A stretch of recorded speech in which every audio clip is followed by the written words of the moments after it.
Sa srăst, două veri în brăst.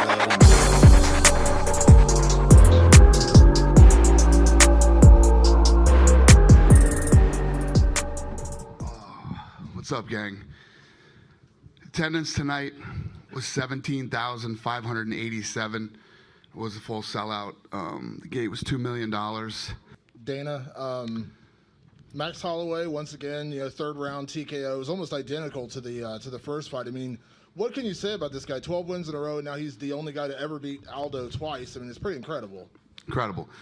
The way he fought tonight, the way he walked him down, tried to break him mentally and physically was incredible. I mean, he looked like a stud tonight and was willing to put himself in harm's way. He got hit with some big shots that he didn't need to get hit with either, just to prove that he could walk through them. It was badass. It would seem that Frankie would be the logical fight for Holloway next, considering he was injured and things like that. But I'm curious your thoughts on eventually, down the road, the possibility of Max getting that rematch with Conor, considering 12 wins in a row, what he's done since then. He's a champion, Conor's a champion. Is that something you would entertain down the road? Again, like I said last week to everybody who was in my office, I don't, who knows if Conor's even going to fight again. So I'm rolling like he's not. So, yeah, if Conor comes back and defends the title, and anything is possible. And obviously, Francis Ngannou, incredible win tonight. Obviously, he's getting the title shot. I think we all know that. But just to confirm, he is getting the title shot? He is. He looked incredible tonight. Wow. Yeah. That's as impressive a heavyweight knockout as you will ever see. And my question is, I know there was some contract negotiations going on with Stipe. Where are you at right now with him? And how soon would you want to put that fight together? Because Stipe's been out, since May, and obviously Francis had a first-round knockout. I mean, how soon would you like to do that? And Ngannou's been out for a while, too. So, yeah, as soon as possible. How are the contracts? Good. We're in a good place, yeah. UFC is obviously a global company, but you've never really had sort of an African star. I mean, can Francis be sort of a key to you guys, if not throwing shows, at least sort of expanding your operations? Yeah, I mean, the guy, first of all, when you look at him, he looks like the heavyweight champion of the world. I mean, he looks like the heavyweight champion of something. The guy's a monster. And then, he continues to get better. He's my roommate right now over at the PI. He lives in our office building.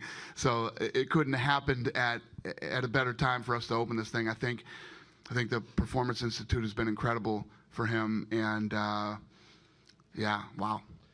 I mean, I always believed in this guy since I met him. I thought that he was going to be the man, but boy, he looked like the man tonight. Hey, Dana, right here. Gaethje-Alvarez got a great win tonight over Justin Gaethje, handing him his first loss. Did he do enough to sort of get back in that title picture, or would you like to see him fight another contender? He won this fight tonight. I think he's going to be out for a minute. You know what I mean? What you saw tonight is incredible. The shots that Gaethje took to the body and head, the leg kicks, and it looked like, I don't even know yet. I don't know what's going on, but it looked to me like his jaw was broken, the way that his face was swelling up. Eddie Alvarez's absolute dogfight war between two absolute studs. So impressive. I don't expect either one of them to be back anytime soon. Looking at Francis, does he remind you of a Tyson? Just the fact that you have that one-punch knockout power and just that personality seems really gratifying and pleasing to the fans and to us. He's a big, scary monster, man. Yeah, he's a scary dude. And I don't know if you guys saw the social media piece that we put out on him, but we have that thing at the Performance Institute that gauges strength and how hard you hit, and he broke the record. He broke the world record that the company has had. I don't know who hitting that thing, but whoever was the world record, he beat it. So that's scary. And then we obviously saw a flyweight fight that was pretty important. Have you talked to Demetrious about his interest in defending a title against TJ, or is it going to be a flyweight contender? No, that fight's going to happen. Yeah, that fight will happen. 100%. That's the next one for him. Yeah, that fight's going to happen.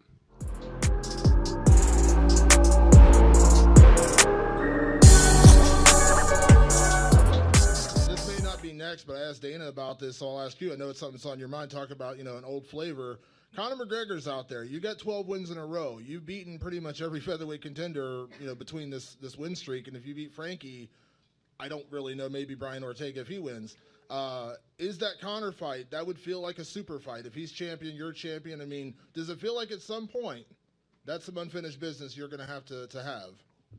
Yeah, for sure. Like I said, I'm a champion of my division, and I gotta take it. I gotta keep everything rolling. You know, I gotta keep everything going. I got a throne to defend. I'm not gonna go into hiatus. And you know, as long as I get contenders, I'm gonna fight. But if UFC call me out for that reason, any reason of fighting him, I'll gladly fight him. If the Conor fight don't happen, it's not on my side. I tell you guys right now, it's not on my side. It's on their team. Their team talking about me all the time. They tell me how I'm the best guy in the world and blah blah this and that. Right now, Conor, like, really think about this. Right now, Conor is talking about fighting Paulie Malignaggi in MMA.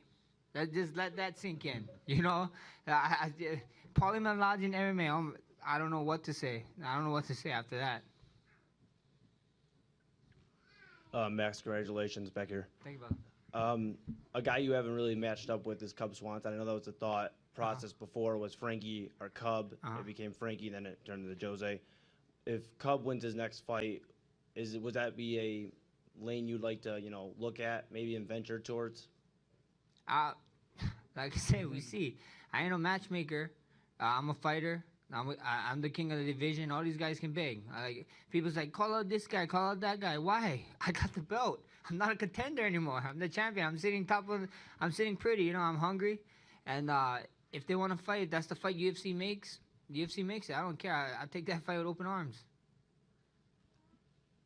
And ideally, when would you like to get back in the cage? I know this one's very fresh, but do you sort of have an idea in your head when you'd like to fight next? Whenever UFC wants to put my ass in Hawaii, or the Night Island in Vegas, I don't know. We see. I'm gonna sit down with my management. I got my birthday, my girl's birthday, my son's birthday coming up. So we got a bunch of birthdays to celebrate. So I'm gonna do that, enjoy that, and if UFC come calling, I'll be ready. I'm always ready.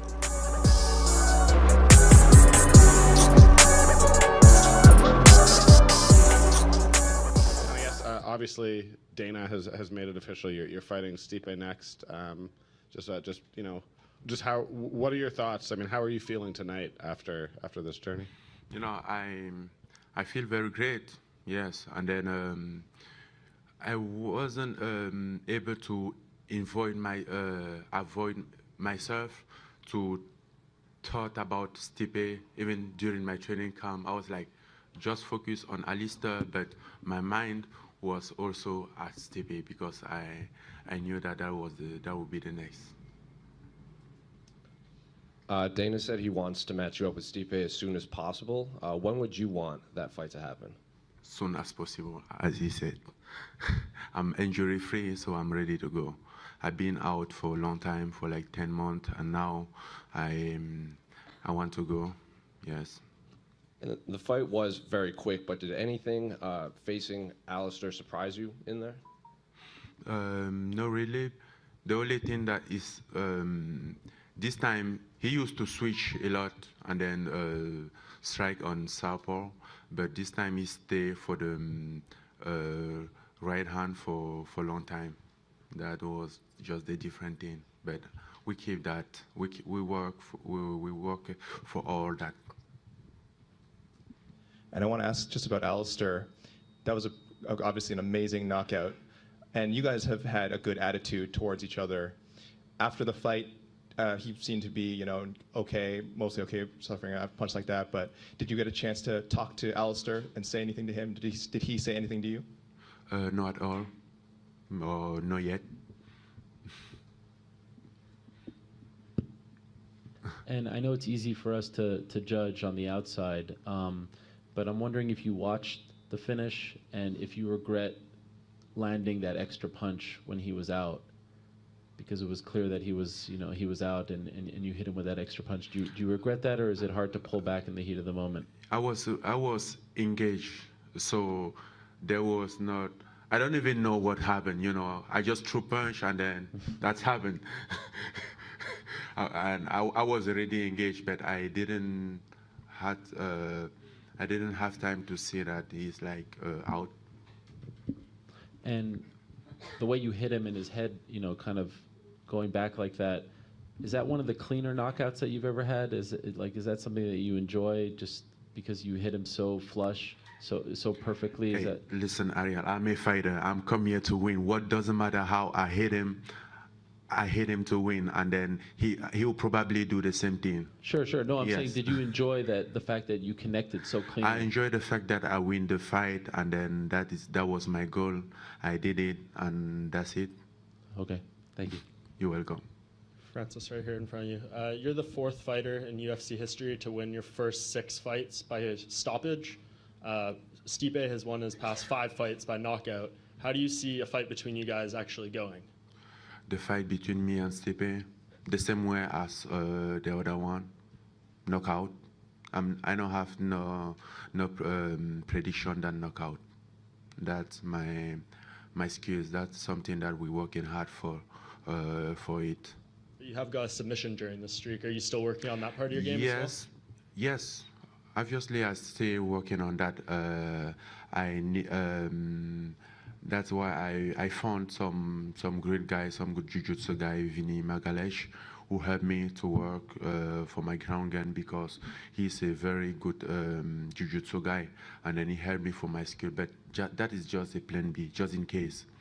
It seems like this fight could happen pretty soon. What do you do, right after this? Do you go right back into camp? Do you take a few days off, or what do you do? We will talk about the fight, and then when we set it up, I will decide what to do. So it depends for the day, for when they will set the fight.